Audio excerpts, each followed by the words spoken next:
so it's this basics of how like they work mechanically and how steam trains work mechanically, with like what actually happens, and how they're powered and move, and so there's some of the sort of bits of how they pick up important stuff like fuel and water and where they store it and all that sort of stuff. There's diagrams and stuff I'll go through. If you have any like questions, just unmute and like start talking, and I'll answer it as it goes through. I think that'll probably be easiest. Yeah. I'll start then. So this is the very basic components of a steam train, and so you got a cab, and your driver goes. Firebox is a fire. Then this you've got a boiler of full of water, which then gets heated up, and then a dome for the steam to collect, smoke box for smoke to collect, chimney for smoke to get out, and then piston to actually power the wheels. Yeah, they're going to do more. So this is a cutaway, if you can see. And you can see that you have a fire here. Smoke goes through the tubes, and then steam collects in the dome, goes down this pipe, and sometimes you have superheaters and things. It's a bit more complicated, but that's a more complicated. That was the latest, I think. Goes through this pipe. You can see it here. That goes down the piston. So yeah, the more detailed, you put fuel through this firebox door from the cab. It burns, and then goes through these pipes, and then you can see here. This is sort of the size of some of the fireboxes. This is on its side. This is what it looks like. I don't know if you can see my mouse. I see you can actually. See how it looks. This is sort of the size of it. That's the firebox door. As you see, this is being taken apart, obviously. That's another sort of smaller version. It's a smaller train with a firebox door. And yeah, so it's showing sort of size, I guess, of how big these things are, because these are pretty big. They also rivet construction. And you see there's bricks down here as well for the they were lined with bricks and things, and then they had grates, and it was yeah. So then yeah, the heat goes and smoke and things goes out through these pipes. The heat then goes to the water. Obviously, the water boils, steam's made. Steam goes into this pipe. Steam is forced then to the pistons. As you can see here, there's this is the steam dome, but obviously the steam dome's been taken off, and they're showing sort of the size of some of these things. They're very the scale's pretty big of these trains. If you haven't seen it already, this is being worked on, obviously. This is showing how the pipes. This is the front. This is the smoke box. And the smoke box door has obviously been taken off. And this is the chimney going up. And these pipes here are going down to the pistons, and they're carrying the steam from the boiler. And then this pipe here is carrying the steam coming out of the pistons, which I'll show in a minute. So you have a piston, steam goes in, moves the piston across. I can show you. It pushes the piston across, then it changes. They swap around, and then the piston gets pushed back. And as you can see, it moves this bit, pulls the wheel around, and then pushes it around. There's an animation. It shows you a lot better. So you have this thing which is moving. That's also controlled by the wheel. That changes the direction. So you have pressurized steam coming in, pressurized steam coming out from here, like off the side, which is 2D, obviously. And it's moving like that, turns the wheel. This red bar here actually goes off to another wheel, usually. So you can power 2 or 3 wheels at once. Sometimes a lot more, like 4 or 5, depending on the train. These green wheels here are sort of extra wheels for carrying extra load. Obviously, you'd have some which were driven and some which were just for carrying the extra weight you want to drive. Yeah. Obviously, because it's a steam train, it needs somewhere. It's using a lot of water, and it's also burning a lot of coal. Or there's some places where they use wood, but most places use coal. You see, you'd have sort of 2 main types of steam engine. You'd have tank engines like this, and they were called tank engines because they had water tanks on board. And you can see here, you can see this is a specific type called a pannier tank, where it's water tanks on the sides, like panniers on a horse or a motorbike. Um, and then you had other ones which are like saddle tanks, where they'd actually go all the way over all the way over the top of the up over here.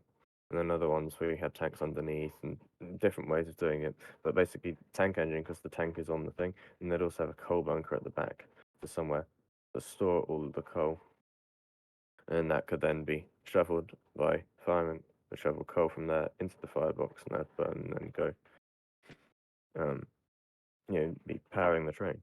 The other type of train sort of was what you sort of standard see, sort of I guess a normal steam train, don't really have a name, but tender has a thing called a tender at the back, which has water and coal on this thing. This is a separate thing which it tows. If you see here, this is a separate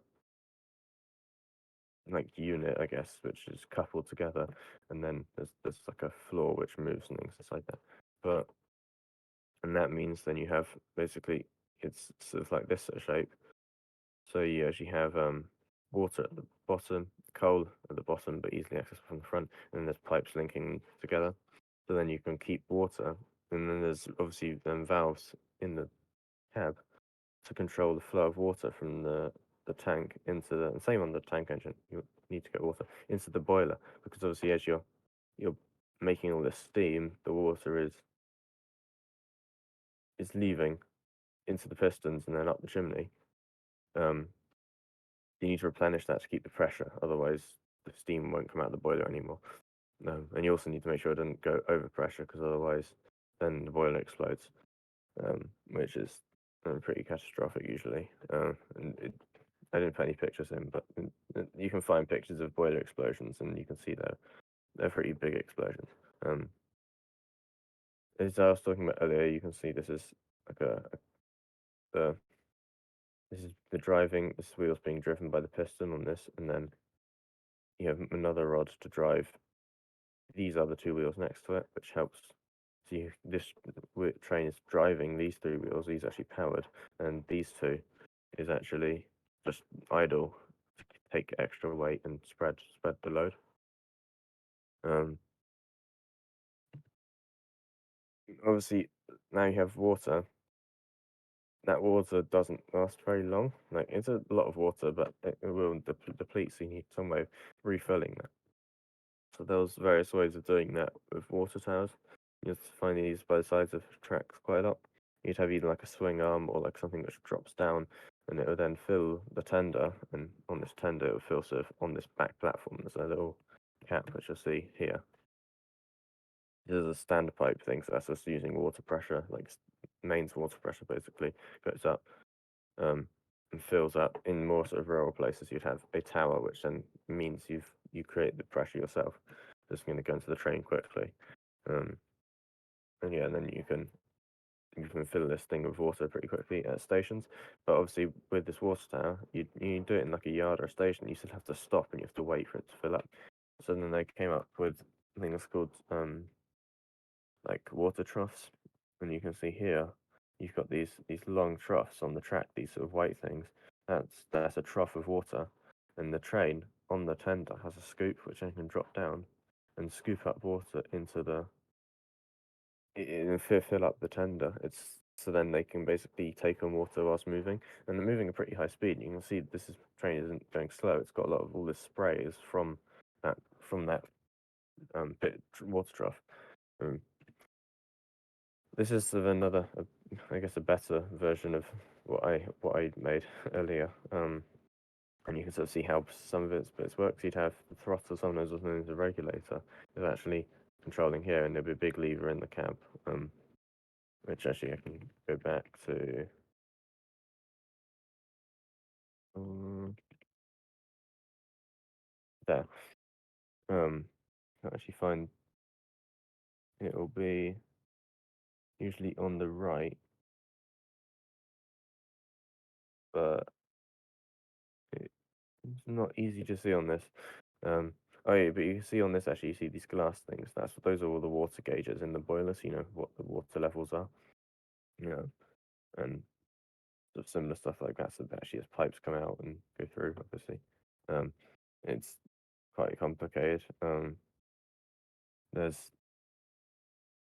yeah, it would normally be some sort of red handle, usually the painted red, and then in the firebox there's this thing which was built. This sort of thing. It's called like a brick arch. Now that's actually what you saw at the start. The brick floor is actually an arch. So the fire actually goes underneath the brick arch, and then it forces the smoke and fumes to go over. Basically, before it can get sucked straight through the train, it's actually has to go back to the back of the firebox and then back forwards. And this then means all of the toxins and sort of gas released by burning gets then burned again as it goes over the fire and then back out. So then it means it produces less smoke or less sort of black sort of city smoke, which is a lot more dangerous. Um, and a lot of steam trains actually would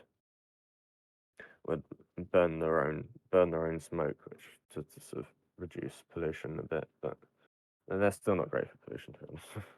um, and there you can see this sort of valve again, a different depiction of it. Um, yeah, and yeah, this is the water fill cap, and they're probably a bit better. Okay, and I think that's mostly done now. So if you have any questions.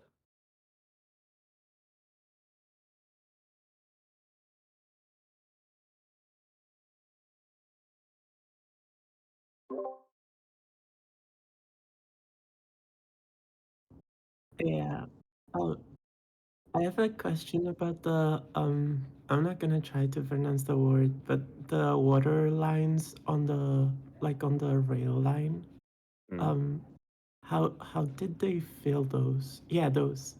I think they were like fed with mains pressure water pipes, and Uh, they must have had a fill gauge as well, but I'm not sure exactly where the fill gauge would have been. But yeah, they were just plumbed into the normal like plumbing system. okay, that's it.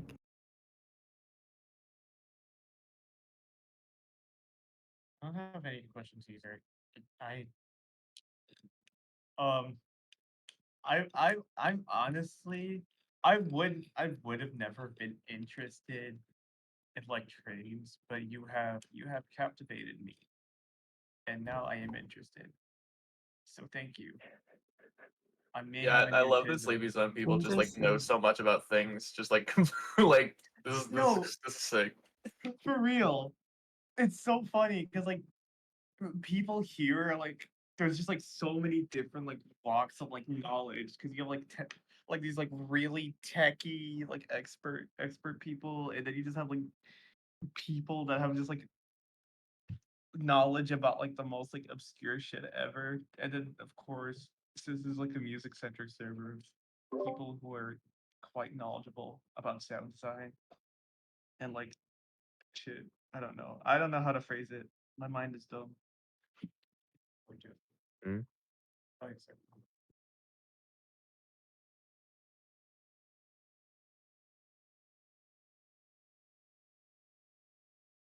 mm.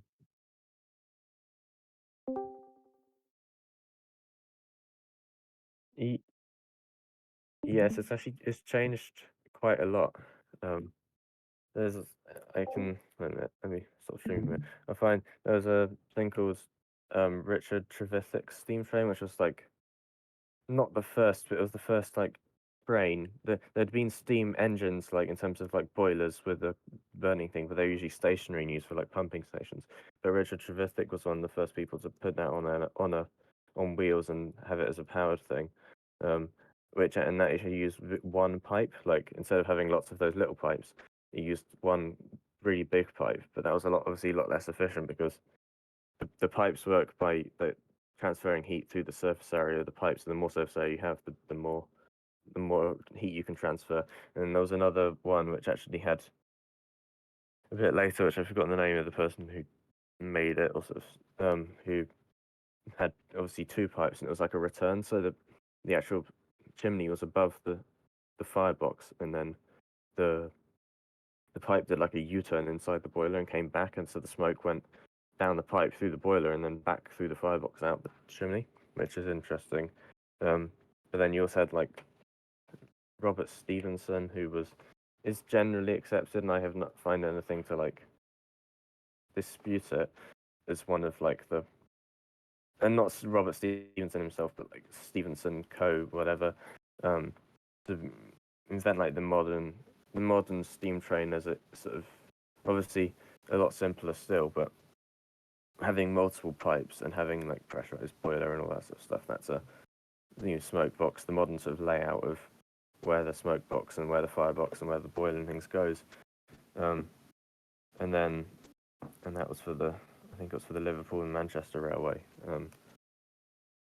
And then it's trains have got a lot bigger, like especially in the US and Canada when they sort of built really really really big trains because they're going such long distances, and a lot of the time at that time they were going without, there was a lot less infrastructure, so you had really really sort of big coal, a lot bigger tenders, and carrying more water and carrying more coal, and there was also things like walk-through tenders, which had, and you had this in Europe as well, actually, walk-through tenders. But basically, for long distance sort of trains, you'd actually have a tender with a corridor going through the coal area, like all encased, obviously.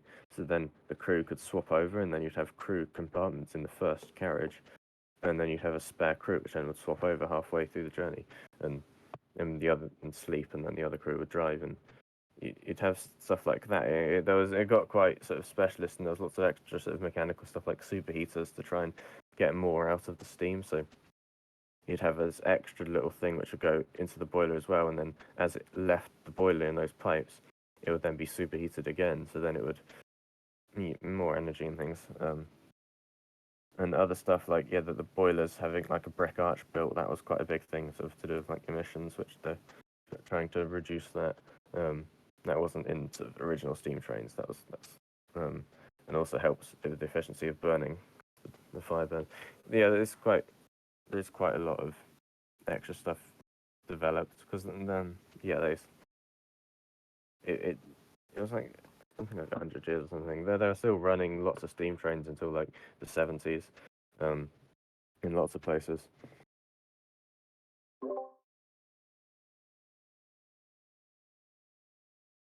Oh, and also streamlining, that was interesting, where they actually, I'll get some pictures of that up actually, that looks pretty cool. Where they had, basically built a steam train and then built aerodynamics. This is where they were just sort of starting aerodynamics. You had like A4 class, I think. Was yeah. Uh, add that in.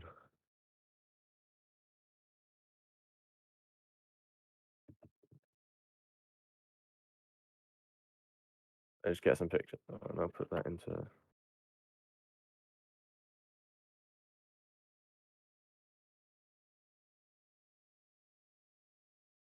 Okay.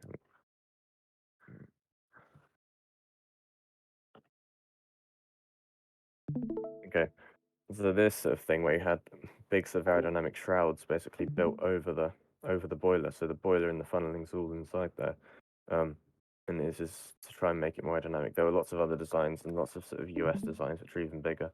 And yeah, this is when they were first starting to. This was one of the first trains actually modelled. Like they did lots of like actual aerodynamic and model testing and wind tunnels and stuff, which was kind of where a lot of that started. That was done to trains before it was done to cars.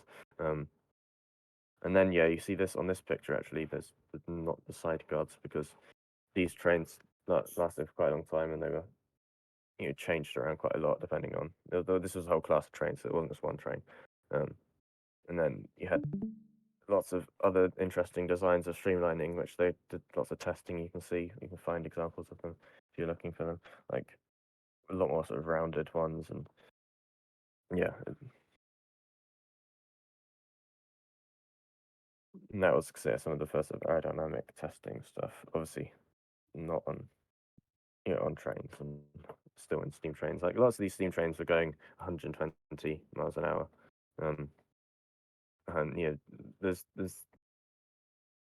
maybe even 150 in some places, but there's no like recorded trains going 150 miles an hour officially, but it's very well known that you had like I think it was like this Pennsylvania Railroad used to be able to run 150-mile-an-hour steam trains. I think the record is something around like 130. I'm pretty sure. I'm not sure exactly. I'm not really interested in speeds and stuff. But yeah, a lot of trains in the UK ran at like 120 miles an hour as like a standard surface, which is still what trains in the UK do. Probably is a bad thing.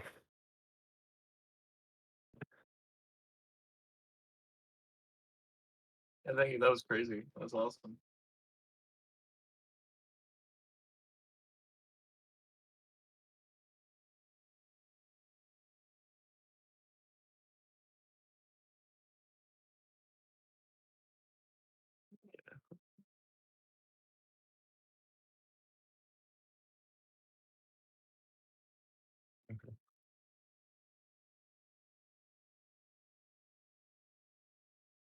Yeah, sure. I don't mind. You should be able to react with emojis. Woo! Look, I'm doing it right now. Look at that. Hold on. Oh.